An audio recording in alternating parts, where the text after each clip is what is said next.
Hey, what's up, YouTube? Another week gone by. I took some time off and went to Las Vegas to visit my father and surprise him for Father's Day. He didn't know I was coming. And what I figured out on that trip is that my parents make me sick. They make me sick because of what I've gone through and what I've been going through because of their choice to help my ex-wife strip me from my rights as a dad. You see, the divorce that we've been talking about is my second divorce. I was divorced in 2010. Um, that marriage produced three daughters that I don't even know anymore. I haven't seen them in 12 years. But my parents have. My parents have a relationship with my children, and I don't. And it's because of their doing. Now, some people will say, oh, yeah, you can go see your kids whenever you want. If I showed up on the doorstep to see my children, one, they hate me, they wouldn't speak to me. Two, my ex-wife would file a restraining order the next day, and I would be in my eighth restraining order hearing. So why go where you're not wanted? Why go where they're going to call the police on you? Why go? Especially when your mother and father helped your ex-wife do it. And it's hard to explain because it was a long process. But basically, I wouldn't do what they wanted. When I left my ex-wife, I went to my parents' house. They told me, go back. I said, I'm not going back to a woman that's a drunk and endangers our children by driving drunk. She's got 2 DUIs now and a felony eluding. And my parents said, oh, well, we're even going to buy her a car. My parents bought my ex-wife a car when she didn't have a driver's license, knowing that she was a drunk. And all that did was complicate my life. Now I'm chasing this woman around with this car, and she's a drunk, having to get it out of the impound all the time because she's a drunk, and every time she gets pulled over with no license, they take her car. So that caused a lot of trouble. So we start going to court. My ex-wife loses her driver's license. My mother takes her to child support court against me. My mother took her to the final court hearing against me. My mother drove her around every day. My mother let her live with her after she got out of jail. So my ex-wife was in jail, and my parents are telling me, don't file for full custody, be a good man, don't take her kids, right? The day she gets out of jail, my parents not only allow her to come live with her, they help her file for custody to take my children. When my ex-wife was trying to take my children, she lived with my mom and dad and was getting a ride from my mom and dad. When it was time to go to the child support office, which they should have never done, my mother gave her a ride. And here we are 10 years later, I'm fighting a massive child support case, right? I don't know my daughters.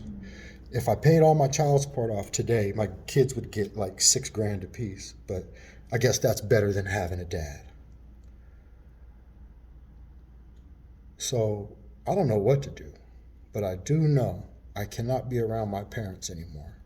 And they have nerve to want me to bring my 10-year-old son to come visit them. When they haven't apologized to me, they haven't even acknowledged that they did what they did. But they still blame me for leaving my wife because my mother and father have been together for 50 years. And they think that you should stay with someone no matter what. No matter what happens, you should have to stay with that person. That's what my mother believed. And my mother believed that she could teach me a lesson. She thought that taking my ex-wife's side would teach me a lesson about leaving my family. And what she did was she ruined her son's life in the process. This baby boomer generation, they're not very good people.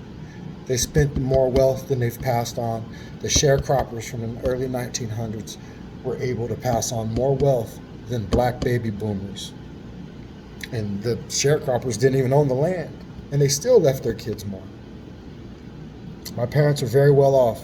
They can help me anytime they want, but they stand there and fucking cross their arms and watch me fucking suffer and watch me drown. Don't be around people like this. I really don't know what else to say. There's a lot more to the story. My mother even called the police on me. One time I showed up to the house and they were feeding my kids McDonald's. I told my mother before I left, don't give my kids McDonald's. When I'm putting my kids in the car, I told my mother, if you're not going to feed my kids how I want, you're not going to see them.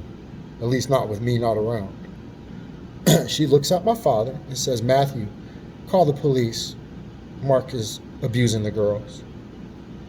I hadn't touched the girls. So by the time I put the girls in the car and I get home, the police are on my doorstep, stripping my daughters butt naked, looking for bruises, going through my refrigerator and going through the upstairs looking for beds to make sure my kids had a nice home, because my own fucking parents lied to them and said I was abusing the girls in an effort to keep my kids from me. And now we're 10 years apart, 10 years from there. I don't know my kids. My ex-wife did exactly what I told my parents she was going to do. I told my parents, she's going to use you to get control. She's going to get the kids out of here. And you're not going to see your kids anymore, your grandkids anymore. And I was right. As soon as she got control, she moved the kids to South Colorado Springs. And my parents, I don't think, have seen the kids 5 times, to the point where my parents moved back to California, because they make it about the weather. But it was really about they couldn't see their grandkids anymore. So they left the state. Guys, the moral of the story is keep people out of your divorces. Keep people out of it. Because everybody's got an interest.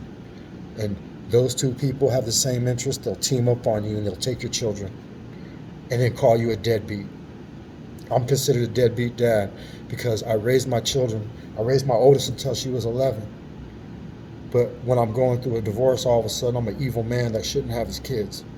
I was a great dad until the day she got out of jail. And when Jamie got out of jail, she moved in with my parents. They came over and got the kids, and my parents helped her raise the kids. How come my parents didn't help me when I had the kids? When she was locked up in jail, and I was in a 2-bedroom apartment alone with those girls, 3 of them, how come my parents didn't help me? How come my parents didn't hire an attorney and say, hey, this bitch is in jail, let's get custody of these girls? Because they can't control me. They thought they could control her. Guys, keep people out of your relationships or you're just going to get screwed. It's good to be back.